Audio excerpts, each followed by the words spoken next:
हम शुरू करने वाले हैं क्लास 11th के केमिस्ट्री के लिए नया चैप्टर जो कि है classification of elements and periodicity in properties. इसमें खासकर हमें पीरियोडिक टेबल के बारे में पढ़ना है। तो ये इंट्रोडक्टरी वीडियो है। इस वीडियो में हम ये देखेंगे कि हम इस पूरे चैप्टर में क्या क्या टॉपिक्स कवर करने वाले हैं। डिटेल्स में वीडियोस आगे आने वाले हैं और प्लेलिस्ट का लिंक आपको डिस्क्रिप्शन में मिल जाएगा। चलिए एक ओवरव्यू ले लेते हैं। तो इस चैप्टर में हमें खासकर पीरियोडिक टेबल को स्टडी करना है। शुरुआत हम करेंगे इसका जो हिस्टोरिकल डेवलपमेंट है, किस तरह से इस पीरियोडिक टेबल तक हम पहुंचे। सबसे पहले हमें वो देखना है हिस्टोरिक डेवलपमेंट्स जो हैं। तो इसमें सबसे पहले नाम आता है जोहान डुबेरिनर का। उन्होंने सबसे पहले लॉ ऑफ ट्रायड्स ले आया, जहां पर उन्होंने 3 एलिमेंट्स का ग्रुप बना के ये दिखाया कि कैसे उन तीन एलिमेंट्स का जो ग्रुप है उनका प्रॉपर्टीज बहुत हद तक मिलता जुलता है। फिर नाम आता है दे चैंकोर्तवा का। उन्होंने सिलिंड्रिकल पीरियोडिक टेबल का इजाद किया, जहां पर यह क्लियरली डेमोन्स्ट्रेट किया उन्होंने कि किस तरह से एलिमेंट्स का प्रॉपर्टी जो है ये पीरियोडिक नेचर का होता है। मतलब प्रॉपर्टी एलिमेंट्स का बदलते जाता है, लेकिन कुछ समय बाद फिर से वापस उसी तरह का प्रॉपर्टी वो रिपीट करने लगता है आगे के एलिमेंट्स। उसके बाद नाम आता है न्यूलैंड्स का। न्यूलैंड ने लॉ ऑफ ऑक्टेव इजाद किया था, जहां पर उन्होंने दिखाया कि 8 एलिमेंट्स के बाद 9वां एलिमेंट से एलिमेंट का प्रॉपर्टी जो है ये बिल्कुल पहले एलिमेंट से मिलता जुलता है। लेकिन इन सारे लॉज को और पीरियोडिक टेबल्स को बहुत ज्यादा वैल्यू नहीं मिला, क्योंकि इनमें बहुत सारी खामियां थी। तो फिर अब आगे नाम आता है 2 साइंटिस्ट का, लोथल मेयर और बहुत ही फेमस दिमित्री मेंडलीव। इन दोनों ने इंडिपेंडेंटली काम किया था, लेकिन मेयर ने अपना जो वर्क है, अपना जो काम है, उसे बाद में पब्लिश किया था। इसीलिए मोस्ट ऑफ द वैल्यू जो है वो मिलता है मेंडलीव को। उन्होंने ऐसा पीरियोडिक टेबल बनाया जो कि मॉडर्न पीरियोडिक टेबल का सूत्रधार है। लेकिन अब तक साइंटिस्ट्स ने पीरियोडिक टेबल पे जो काम किया, इसमें एक खामी थी। वो ये कि अब तक उन लोगों ने पीरियोडिसिटी को एटॉमिक वेट या फिर कहें एटॉमिक मास के साथ रिलेट करने का कोशिश किया था। लेकिन अब आते हैं हेनरी मॉसले। उन्होंने एलिमेंट्स का एक्सरे स्पेक्ट्रा से यह डेमोन्स्ट्रेट कर दिया कि एटॉमिक नंबर एलिमेंट का ज्यादा फंडामेंटल प्रॉपर्टी है, न कि एटॉमिक मास या फिर कहे एटॉमिक वेट।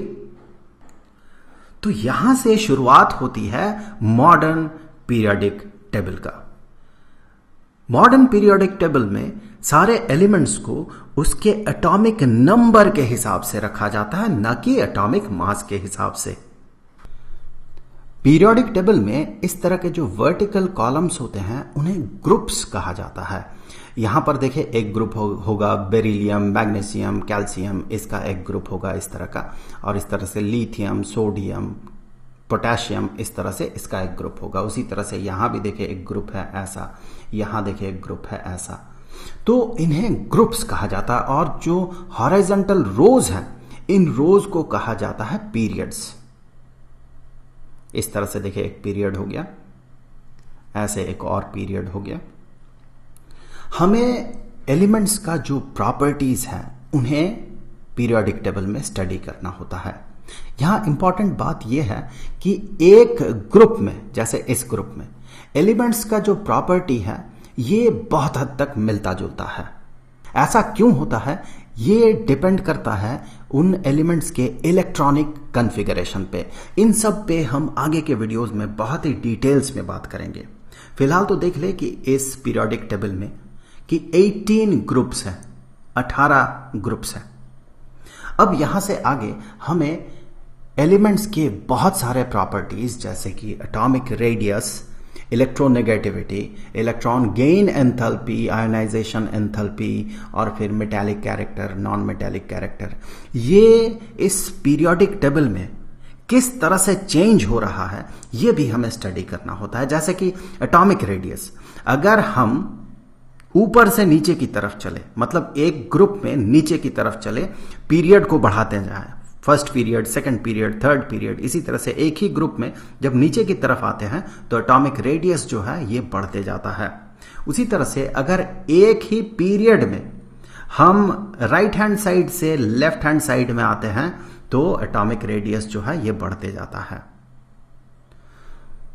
उसी तरह से हमें आयनाइजेशन एंथैल्पी पे भी स्टडी करना है। आयनाइजेशन एंथैल्पी होता है कि जब एक एटम से इलेक्ट्रॉन बाहर निकाल लिया जाता है तो उसे जितना एनर्जी प्रोवाइड किया जाता है वही होता है उसका आयोनाइजेशन एंथैल्पी।